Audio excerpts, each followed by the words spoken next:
much death from the Civil War later on, but even then, infant mortality, people had a hard time believing some of the old catechisms that children died because they had original sin. People had so many infant deaths in their family, they probably couldn't deal with that. And so times were beginning to change in the United States at that time.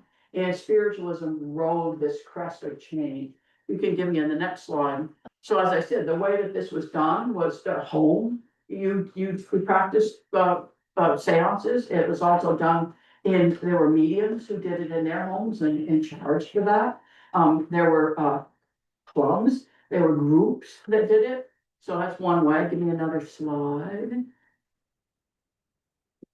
There we go. Okay, we all recognize maybe the early Ouija board. Ouija did not occur until the second wave of spiritualism in the 1920s, but it was based on this device, which is called a planchette, and people have them, and they would all put their hands on it, and we've all done Ouija, and it moves, and you squeak, and you squeal, and oh my God, it's my grandmother, and it's, whoever. I think I did it when I was 12, and it was, I believe we spelled out Count Frederick William III.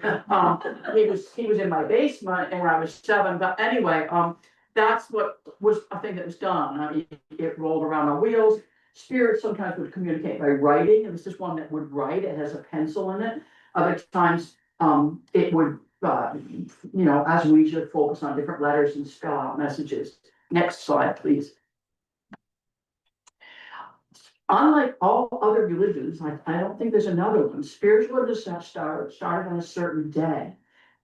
In the 1850s, 3 sisters, called the Fox sisters, Leah, Katie, and Margaret, lived in a small house in upstate New York, not awfully far from Rochester, Albion, New York. They lived there, and up in the attic of the house, or the upper rooms where they were sleeping, they kind of decided that there was like a ghost talking to them. They began to knock on the walls, and the ghost would knock back. And they told other people about this, and they became interested in that. And people would come, and they would hear the knocks. And eventually, this ghost would spell out answers to their questions, which is where the Ouija board ultimately came from, with the notion of spelling out answers to questions. And these girls became famous overnight. I mean, they were a big deal. People stampeded to that it was the ghost of a peddler who'd been killed in the house. The girls named the spirit Mr. Splitfoot, which is kind of interesting because it seems a little demonic or devilish. And I've never heard why that was, or if that was ever questioned, but they named him that. And people would come to see and hear the demonstrations of these very audible knocks. They would answer questions, and the knocks would come back for so many letters or whatever. And these women became just crazy famous. And they went on speaking tours all over upstate New York. And then their eldest sister was sort of their manager and led them about. And years later, they recanted that it was all a hoax. They did speak to a room in Rochester in the late 1840s of more than 2,000 people. And all these people witnessed these noises, these knockings.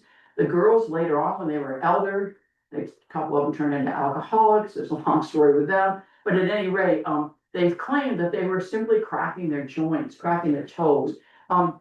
That's probably true if that's what they confessed to, though I wonder how you got 2,000 people to hear. I can't crack my toes that loud. I never even crack their toes loud enough to get 2,000 people without a microphone. But anyway, that is what indeed happened with them. But spiritualism began here. This is where this grew. And out of this group, there's a lady here who had a grandmother who was a spiritualist. It became understood that spirits were comfortable speaking through the purity of young women. Young women wouldn't lie. I guess they forgot about the Salem witch trials. But anyway, young women wouldn't tell anything false. They would channel the spirits. Young women were the natural channels because they were pure, they were uncorrupted, they were uneducated, and they would channel these spirits. Spirits spoke through them. Next slide, please. This was an era of many isms. Spiritualism was not the only ism. There was mesmerism. There was Mormonism. There was Seventh-day Adventism. There was vegetarianism, abolitionism, feminism. All these things were brewing at the same time, and they went hand in hand. The Fox sisters were much lauded by a Quaker Hicksite set. in upstate New York, of which Amy Post, who was a kind of a famous activist of the era, and her husband were major in supporting these women. They were great friends with Frederick Douglass. This is a whole group of people who talked this spiritualism up. So most spiritualists were abolitionists, they were feminists, they believed in equality of the sexes, equality of mankind, they were temperance people, they were often vegetarians. All these isms went hand in hand. Mesmerism is the notion of laying hands on somebody and healing them. That along went with it. There were also mesmerists. Next slide, please. So how Cora Hatch, she is growing up in this stew, in this brew. She's a young girl. She's a scarcely educated farm girl from Cuba, New York, which is not very far from where the Fox sisters were. She's growing up in this world and what's going on at this time. And she has a father who's greatly interested in all these isms. He's super interested in that stuff. And he decides to take his family and go live in a utopian community in Massachusetts. So he sells his farm and everything he owns and move to Hopedale, Massachusetts. Next slide, please. Taking young Cora with him. The head of Hopedale, Massachusetts was Reverend Augustus Ballou. Anybody who knows about genealogy in New England, the Ballou family are great abolitionists. If you watched the movie Civil War, the Ken Burns movie, there were many diaries from Sullivan Ballou. Sullivan is a cousin of this man. These people are all very idealistic family, interested in abolition and all the new changes that could happen. So he actually began this utopian community. They were all going to forswear violence, liquor, voting, and they were going to, try to propose abolition, feminism. Everybody was going to live together. They were all going to live in peace and harmony, as most of these utopian communities were. He actually had a home. He was a reverend. He preached. He ran a local newspaper in the little town. And he actually had a home that was on the corner of Hope and Peace Streets. That's where these people were. So he had a son, also named Aidan Ballou, who appears in my novel as Hollis. These people appear under different names, but you'll see Hollis as you read him. And they lived here together in this community. Next slide. And Cora moved there with her father. And they began taking part in the community events. They did all kinds of things. One of the things that they did was that they celebrated, at the time slavery was still active, and they celebrated the West Indies, the countries in the West Indies that did not have any slavery. And they celebrated the Emancipation Day of those slaves. So she was mixed into all this group at the time of these things happening. And she met many of these sort of early abolitionist stars. One of those people was this man, Jonathan Walker. Jonathan's not very well known today, but he has a fascinating story. He was going about and lecturing. He came to Hope Grove when Hopedale. I changed it to Hope Grove in my novel, so I might slip that up a couple of times. He visits there, and he exhibits his hand, the palm of his hand, which was more famous than he was. Next slide, please. He even had his hand daguerreotyped, which is one of the first times such things happen. Why was this so? He was inflamed with abolition, was interested in it, was a sea captain, was in Florida, and he actually tried to help 7 runaway slaves escape to the West Indies.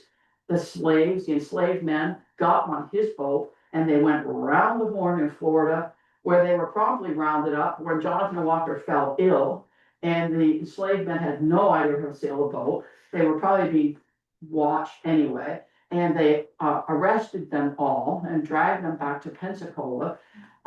No word on what happened to the enslaved men. I'm sure it was much worse than what happened to Jonathan Walker. But Jonathan Walker was dragged, tried, and tried for stealing property, slave stealing. And next slide, please. And he was branded, the man of the branded hand, slave stealer, branded on his hand. He became a massive abolitionist celebrity. He was bailed out of the Pensacola jail by sympathetic New England abolitionists who basically, and I think perhaps somewhat unwittingly, like shoved him onto the speaking platform, and he went around telling his horrible tale, showing his hand, having his hand photographed. He was like an early celebrity of the disembodied hand, but this is somebody that Cora would have seen and touted. He visited, he was a celebrity of the time. And we don't know a lot about him today, but the daguerreotypes in the collection of the Massachusetts Historical Society, you can see it there, it's a fascinating thing. And John Greenleaf Whittier wrote a poem about the branded hand, the man with the branded hand, and songs were sung about him. He was a big celebrity of the day. So these are the people with which she as a young girl interacted. Next slide, please. Those numbers or symbols? SS. SS. SS, yeah, which now means something also different to us in the modern day. It meant slave stealer. So he was, that's what happened to him. So here's Cora when she's 17 or 18 in this picture, but she's growing up. She's living in this community, and here she is. I don't know what my next slide is. Pop my next slide so I'll know what to tell you. Okay, spiritualism at this point is like really gaining steam all over the area. Reverend Ballou, he was convinced that there might be something to it. And as happens to women at the time, Cora's whole life changed because of what happened to some men. Men die, you're a woman, your life gets changed. So two things happen. Cora's father dies.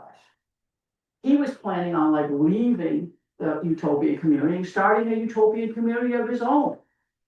But previous to that, young Aiden Ballou, who was 10, 12 years older than Cora, he died. And Cora's, as they say at the time, her sight opened. And Cora became able to channel Aiden, who I will now call Hollis, as he is in my book. So she begins to channel Hollis and speak his words. And the Reverend Ballou is so convinced that Cora is actually speaking the words of her son. His community is beginning to go belly up because they don't really have any way to earn money for all their utopian ideas. The entire community is actually put up and given money by a wealthy family called the Draper family. The Draper family kept giving money to the community to keep it afloat. And the Draper company actually made looms for cotton. So I don't think it ever really occurred to anybody in the utopian community that making looms to loom cotton that slaves picked was what kept their community going. That doesn't seem to have made any kind of a dent on these people at the time. But Ballou was so entranced with Cora, he actually put her in his pulpit a little bit to speak. He may have given her some elocution because he was certainly a minister and could do that. He may have given her some, but what he thought was that his community was perhaps going to be saved by Cora. He wanted his son to teach in the community, and they were going to bring in students, paying tuition students. His son was going to be the teacher, and he basically thought that through Cora, his son could still speak and perhaps teach students. Now, what this was going to do to Cora, he didn't really think about any more than he thought about the loom. But at any rate, that's what his idea was. Well, Cora's father is like, no, I'm taking her out to the Midwest and I'm going to start a utopian community of my own. I'm going to have my own Prairie Delphi and she's going to be my oracle. So she's caught as a, young girl, 11, 10, 12 years old in that era of her life, between two men who see her as being like, wow, we can save my utopian community. I can start one of my own. Well, the father died and Cora ends up going back to Cuba with her mother and her young brother. But spiritualism itself is beginning to roll through things like the Swan sisters and other people. So here's a séance in which people are manifesting a guitar, somebody who probably played a guitar. So somebody behind a curtain tossed a guitar in the room or whatever happened. They manifest a guitar. But Cora was actually, even as a young girl, really just sort of, I don't know. She was thought to actually be commercial success for these. They wouldn't have thought of it that way, but that's what the men were looking at her for, to be.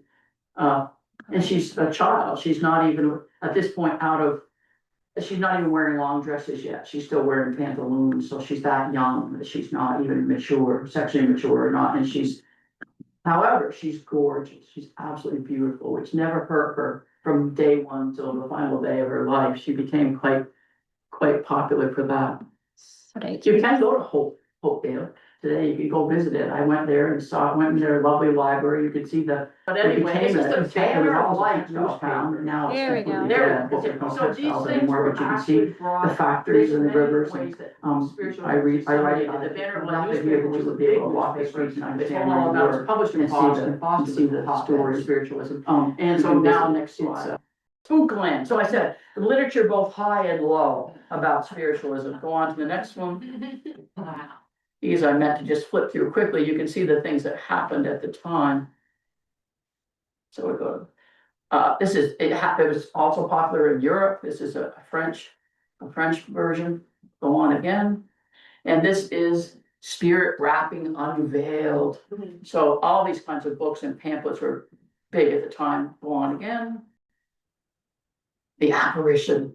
This is a piece of, written fiction about it. Keep on going. Even to the point where, like most religions, a lot of religions had little camps where they would go in the summer and practice their religion. There's some of the Vineyard in Massachusetts was that, where I believe they were Methodists that went there. Well, the spirituals had their own camp. This is Lake Pleasant in Montague, Massachusetts. They had a big one in Onset, which is much talked about in my novel, where Cora spoke. There is today still Lilydale in Western New York, where you can still go and experience 19th century spiritualism. I'm kind of thrilled to be speaking there in August. You can go see mediums and experience it. And they would go to these things. There was and still is a camp, Temple Heights, down in Bayside in Northport, down here in Maine. You can go down there and experience see the camp. There's still little vestiges of it about. Continue on. And you would do this. You would come and initially they would tent, and then they built little carpet or Gothic cottages. Anybody who's been to Bayside, it looks just like this today.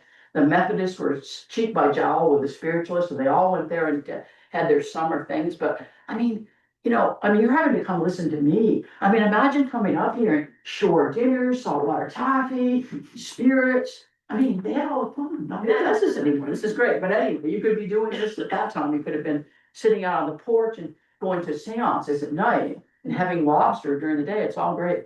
Okay, onward. They even built temples of all kinds, churches of their own. And this is prior to it really becoming a recognized religion.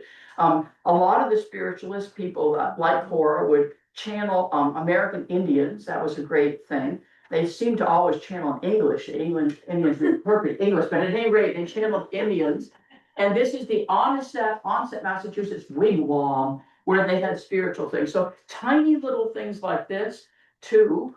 Go on. Newbury Street in Boston. Whoa. You know this place? Waterstone's bookstore it was for a while. That was a spiritualist temple. If you walk by someday and you're on the corner of Dartmouth and Newbury, you read here, it says spiritualist temple. They would fill this thing with 2,000 or 3,000 people listening to people like Cora. This was not a tiny movement. This was a big deal in the United States.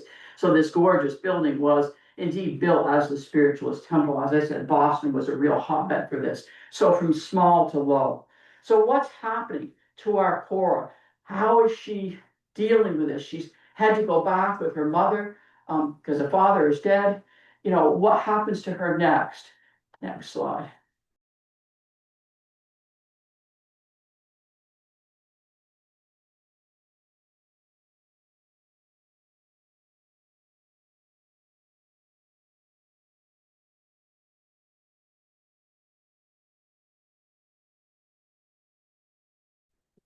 Not going to take her long to fall into the clutches of a bad husband. Here he is, Benjamin Hatch. And she was most famous during the period in which she was married to Benjamin Hatch. He is written as Benjamin Carter. In my book, I use the name Benjamin, but here he is in reality.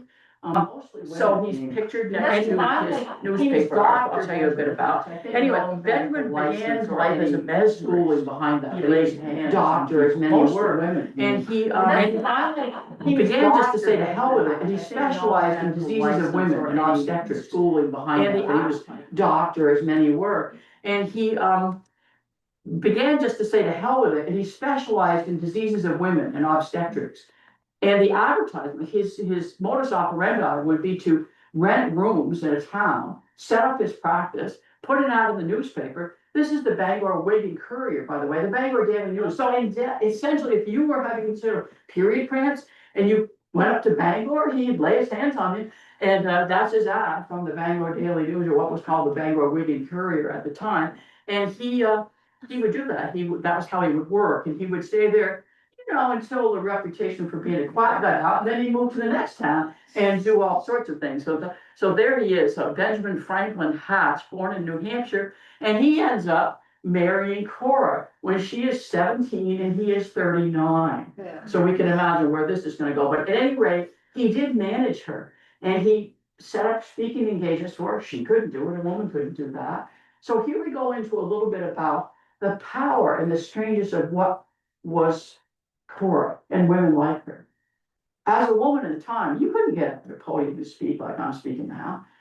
You could if you're an actress, but you were basically considered, a Jezebel if you're an actress, and that was a different thing. You could not get up in front of an audience and speak just your mind as a woman. Now, admittedly, these girls were not considered to be speaking their own words. They were speaking the voices of the spirit. Some of them were like sailors. They could. That was some sailor speaking through them. They would just say whatever. So how long is it going to be before it occurs to them to say what they think? There's the question. Is it right to use a lie to tell the truth? How long is it going to be? Where is that temptation for a woman like Cora to use that power? Thousands of people listening to her. She had audiences of thousands. She was beautiful. Men would come because they're like gawking at her, no different than today, to looking at, people. And then the only other women that got up much and spoke, nobody really wanted them that much. They were speaking to very select audiences. So we can go back to say, somebody like this, Lucretia Mott or Elizabeth Cady Stanton. And they're trying to find places where they can proselytize about feminism and equal rights. Cora had them at her feet because she's pretty. And she's speaking this stuff. Really, you want to go, basically you'd say, do you want to listen to Elizabeth Warren or do you want to listen to Taylor Swift? That's what you've got here. And so you're going to get scolded and told to vote for women's rights, or you're going to listen to this mesmeric, beautiful woman channeling the spirit. Where are you going to go? So she was hugely famous. He managed her much to his financial gain. And she was most famous during her marriage to him. She is still today known largely as Cora Hatch, even though she married again after that. So, next slide. She caught the attention of people even as famous as Horace Greeley. And he was the head of the New York Tribune, and he was a famous journalist. And his wife was constantly calling in spiritualists to bring back her dead son. And he was convinced by her, and he wrote a lot of articles about her. He appears, I write much about Horace in the book here. You can read about him. He was but certainly having his, stamp of approval did not hurt Onward for that. And he indeed reported on her divorce from Benjamin. Here it is, the Hatch divorce case. It was today like, I don't know, some famous person getting divorced on, I don't know who's been reloaded. So anyway, any famous person that's been divorced, she was constantly in the media. The media were writing all kinds of crazy stories, true and false, and other kinds of things about. It was like the Harry and Meghan thing, or it's somebody who's constantly in the news. They were that way. And she was written about, and divorced before she was even 20 years old. So on to the next. After their divorce, Cora, who had the ear of many politicians, and now it's going to be a little bit difficult it's not difficult, it's difficult for today's people to understand. Cora would have been what would have been considered at the time a radical Republican. They were people who were anti-slavery. They were also anti-immigration. And they were against the Democrats, who were largely pro-slavery. And I would say Abraham Lincoln could be considered a radical Republican. I'm not sure he would have called himself that, but that was what these people began to be. So she had been the ear of many people like her, people of her era who were interested in, took on these beliefs. Again, they tend to be spirituals, so they tend to be the liberal figures of the day. And their liberalness went, from all the way from, abolition to kind of crazy stuff like, weird diets and stuff like that. It was all part and parcel of the same. So because she had the ear of these famous people, she went to Washington, D.C. This is what Washington looked like when she was there. It was no great city. Pigs running around in the streets, fetid water, mosquito diseases constantly. The Capitol wasn't even built yet. That was what it was like. But she became more and more in with these circles of people who were of the ilk of Abraham Lincoln and other people at the time. Next slide, please. There she is at about this period of time, still a looker. Continue on. Here she renews her relationship, great friendship, lifelong friendship with Sojourner Truth. Sojourner had trod the boards with her in upstate New York, speaking about women's rights and abolition. She and Sojourner were great friends. If you know anything about Sojourner, you will know that she was an illiterate, enslaved in the American North. Not everyone knows that. And her native language was Dutch, because she was enslaved near Albany, New York, we'll say, on one of the old patroon plantations, several different plantations. She'd been bought and sold numerous times in her life, but her native language was Dutch. You often hear her written about with a southern accent, which is absolutely preposterous, and it's not even possible. She had nothing to do, never been below the Mason-Dixon line until she went to DC. But at any rate, she was there in DC all during the Civil War, during the time that led up to the Civil War. Cora was there too. There were many men that were like generals and people that were in the Civil War, were getting into the Civil War period of time. They were asking for her advice on what was going to happen. Was the Union going to prevail? All these sort of things. She was in this whole political movement. She indeed even attended seances at the White House. And she wrote letters for Sojourner. Sojourner had to rely on her friends to write letters for her or to read letters for her. And there were several of those in the University of Rochester Library. Go on next. Here is a seance that was given in the White House. Some people say that Lincoln did not attend any seances. He did attend at least this one. This is a young girl named Nettie Coburn. Cora was in attendance. She was not the medium. Nettie was the medium. Nettie was another medium working at the time. She was brought in, and this is on the eve of the Emancipation Proclamation. Nettie stood up. This was recorded by Senator Soames from Maine, who was in attendance at the time. He was a radical Republican. He attended this and he wrote about it. And this is how it's come down to us today in history. And Nettie all of a sudden froze up and began to speak in a masculine voice, which the sitters believed was the ghost of George Washington, admonishing, telling President Lincoln, you must stand firm, you must support the Emancipation Proclamation. Now, was that Nettie speaking, or was it the Spirit speaking, or was it George Washington speaking, or was it someone else speaking? She was 17, 18 years old herself and scarcely educated. It's all part of my book. What do you believe? What do you don't believe? What's it worth to tell a lie, even if what you're telling is beneficial or the truth? Is it a lie? Is it not a lie? Whose muse do you serve? These are all things that you'll read in the book. But this did indeed take place. Lincoln didn't stay there very long, but he was told that he had to stand firm, which of course we all knew he did. And this is what happened at that time. The entire seance is in my book, literally word for word as to how it really happened. So if that's of interest to you, onward. At this time, Cora met what was probably the love of her life. This is Nathan Waldo Daniels, yes, relative of who am I going to say, Waldo Emerson. And they're all, of that ilk people. He was interesting character, born in Ohio. He was an Ohio lawyer.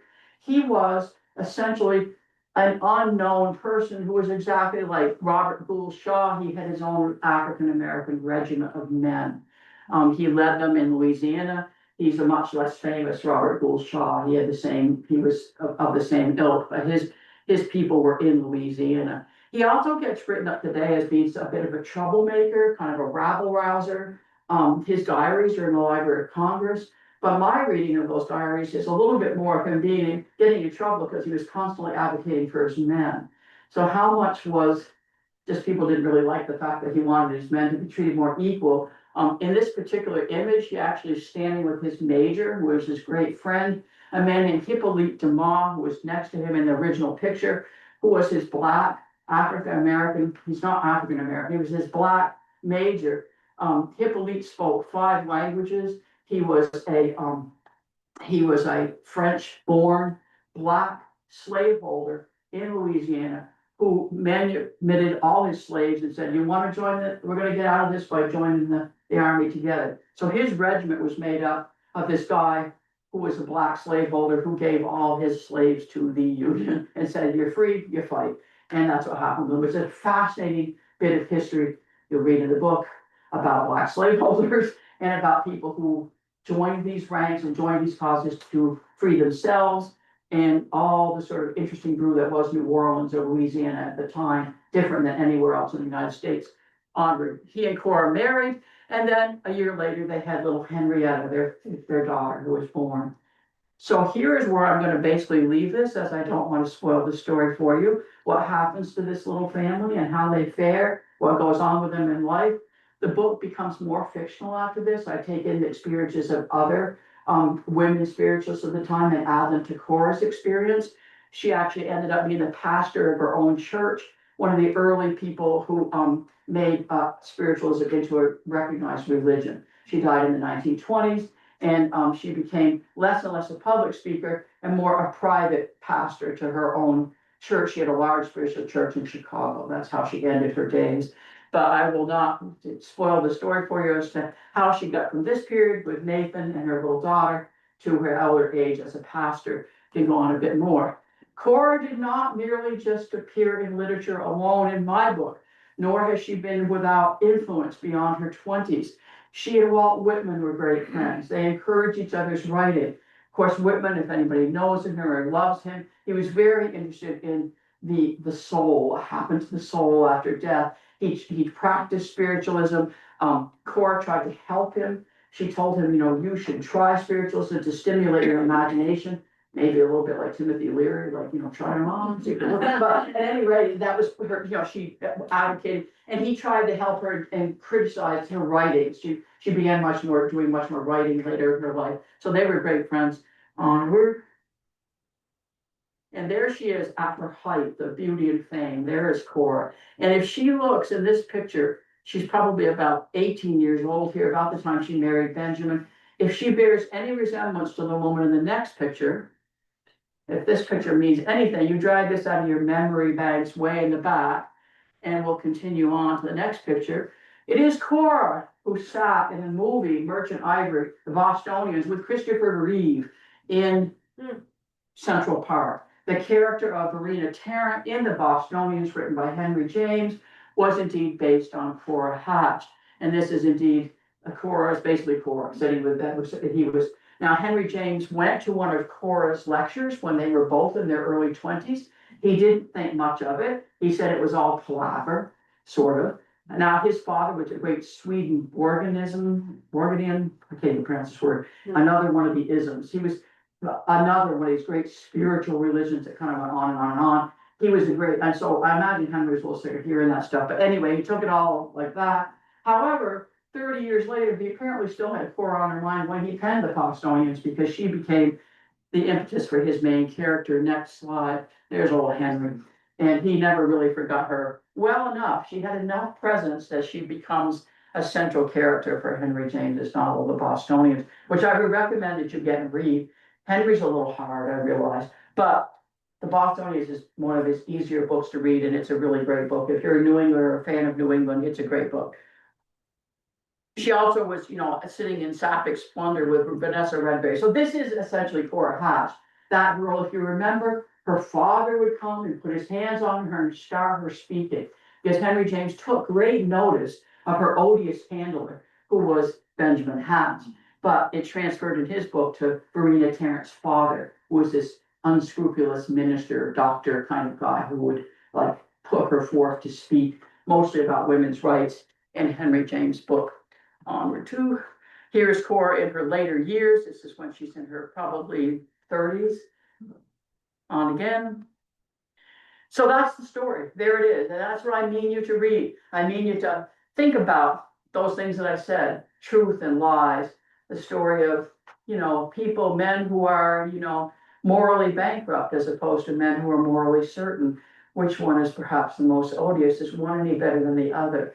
What do you believe? What do you disbelieve? What's true? The book has as much, in many ways, I've had one critic say that it was like Our Town, and it is indeed. My spirits speak. You will read ghosts. There are ghosts speaking to Cora in this book. Are they real? Are they imagination? Does she have some psychosis? I'll leave it for you to decide, but all these things are there for you to think about. It's not merely just a story to read, but I hope I give you lots of things to think about. And who is the Seraph? I actually hope that you will read it and decide for yourself who the Seraph is. So there you go. Thank you so much. I was just wondering, what drew you to the story? I read about Cora and I thought, well, why isn't somebody written about her? That's basically what it was. I just thought she's fabulous. I mean, it's so interesting. She was so nice. And, you know, why has nobody written about this? I mean, these women were the very first women to speak. And they had to have the temptation to say what they thought, and it had to exist. So that question had to be asked by one of these women, and it had to be answered by one of these women. I can tell you that as Cora spoke, when she initially, a lot of her writing has been, her speeches have been transcribed, she began talking a lot about, you know, your loved ones are still here, they love you. Well, about 10 years in, I mean, the ghosts she contacted, they seem to be only interested in feminism and abolition. They seem to kind of narrow down. So where that lived and what happened, I'm not gonna answer that, but I'm just gonna tell the tale. So, but it's interesting, these women were the first of any women anywhere who were allowed to get up and run an house. And without saying what they thought, really without, and have a big audience, not just the unwilling who are like, yeah, okay, I'll go listen to Lucretia. They're like, hey, baby, let's listen to her. She had a huge audience, so cool. Did she have any connection with better known women in the religious world? Mary Baker Eddy, Madame Blavatsky? I think they operated within this, certainly Mary Baker Eddy, they operated within the same sphere, but I think they preached to different gods, kind of, but they would have, I think they wouldn't have discounted one another, at all. Hi, great talk, thank you. And as a craftsperson, as a writer, how did you balance the fact and the fiction? And did the fact simply serve as the basis for the fiction, or how did the two relate to each other? Somebody asked me this earlier today. I find it, I would never write a historical fiction about somebody who was consequentially famous. Abraham Lincoln, for instance. I think that that confuses in future minds, not a good thing.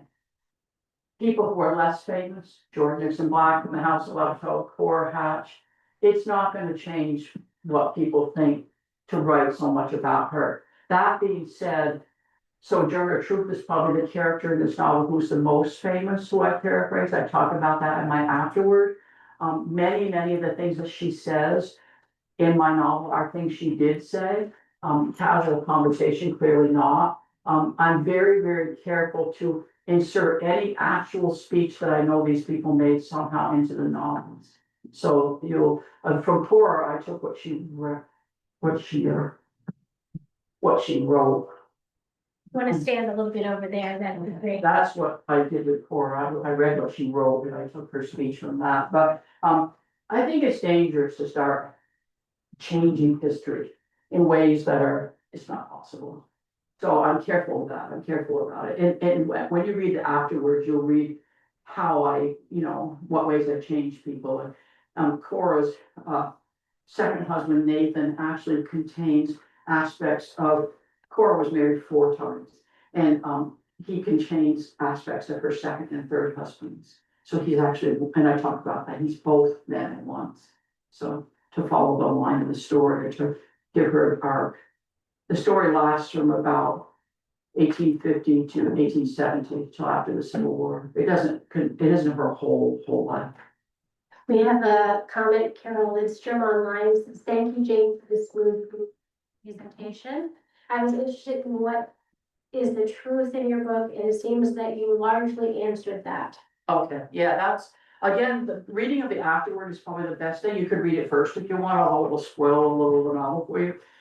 It will tell you some of the events that are, I wouldn't read it first, but it will tell you afterwards about how I did these people. Her 4th husband's completely, he's not even there, but when she was older. But her middle years, when she was most popular, these people are greatly built upon. I also know their genealogies. Maybe I could talk about them at great length, about who they were and who they were related to and where they came from. So all that is important, but I try to stay true to it Sojourner Truth also, nobody knows how she spoke. Nobody, there's no recording, it would be wonderful there were, I would love to hear the timbre of her voice. But, because she spoke, people talk about her speaking oddly, probably because she was Dutch accented, people didn't hear the Dutch language that much. And I'm sure it's an old Dutch, it's no longer spoken whatsoever, she was born in East Sopus, New York. But, it would be lovely to hear, people thought it was, she was an absolutely fabulous speaker. People would laugh and she really knew how to work a crowd. And, she just made her whole fame from that. She becomes the most famous person of all, of anyone in the book. So I would love to hear them, but. Okay, thank you. Sure. Thank you so much.